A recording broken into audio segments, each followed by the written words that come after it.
Hey guys, David this side. Welcome back to my channel. So today we're talking about the story of Jimin's treatment towards a flight attendant. BTS takes flights literally all the time, probably every day. They probably spend more time on planes than they do on the ground, and they encounter so many flight attendants and so many fans on these planes. I'm always curious, like, if I was a flight attendant and I ended up meeting like a celebrity on the plane, what would that be like? And what would it be like to meet BTS? But we're gonna get into the tea on this. If you are new here and you're interested in this type of stuff, please make sure you hit the subscribe button and that notification bell so you be notified anytime a new video drops. And if you're a hater, you'd like to be the first to leave a hate comment, please make sure you hit the subscribe button and that notification bell also so you can be the first to do so. Now, let's jump into it. BTS has an extremely busy schedule, if you did not know. It comes with being the biggest stars in the world. Why did I turn British there for a second? We will never know. They're so busy, and that being so, they very much often perform at a TV show or do an interview, and then the next day they're live performing at another show across the world. It's pretty insane. I don't know how they're able to like teleport like that, you know? But joking aside, they're obviously on a lot of red-eye flights and overnight flights just to get to where they are. Meaning, of course, they do meet a lot of flight attendants and a lot of fans on these commercial flights that they're flying. Or at least they used to. More so recently, fans started stalking them and started taking pictures of them on flights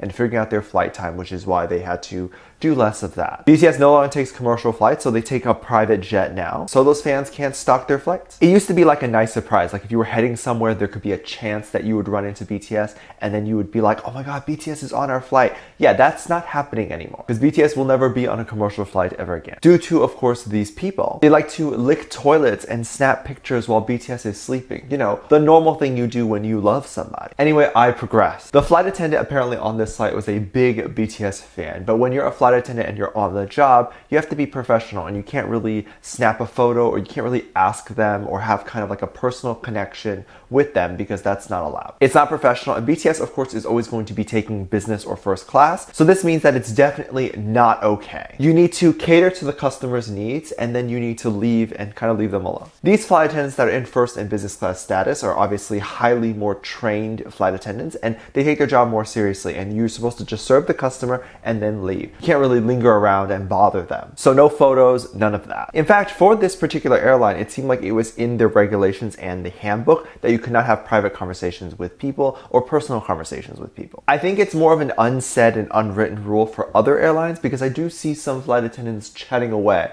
but I guess for this particular one, they were more strict on that. I believe when Jimin first came on board, perhaps the flight attendant said something to kind of make Jimin know that the flight attendant was a fan, perhaps something along the lines of, hey, you're Jimin, right? Which I think is totally fine and totally still professional. When Jimin left the flight and finally arrived to his destination, he wrapped everything up, like his pillow, his blanket, to kind of keep it neatly so that the flight attendant didn't have to clean up too much. And that his seat was good to go for the cleaning crew. They didn't have to like fold anything or anything like that. But when the flight attendant came around to inspect the seat and probably pick out some trash, she noticed a napkin that was signed by Jimin. She reportedly screamed in happiness and squealed and was so excited. This is probably something she definitely wanted, but she couldn't ask for. Maybe she wanted a picture, but she got a signed autograph instead. I personally would of course preferred a picture, like what am I going to do with a signature? But of course that's not Jimin's fault. The flight attendant couldn't have asked. But of course she can then take the napkin home and hang it up or frame it or do whatever she wants with that. It's something that not too many people actually have. Let me know what you think about this, and let me know what your thoughts are. I'd love to hear your opinions on this and whether you think this was a sweet gesture or not. And what would you do if you were in the flight attendant situation? I'd love to hear that. Leave it down in the comment section down below. Give this video a thumbs up, subscribe if you haven't already, and I'm featuring this comment right here. Thank you so much for your comments.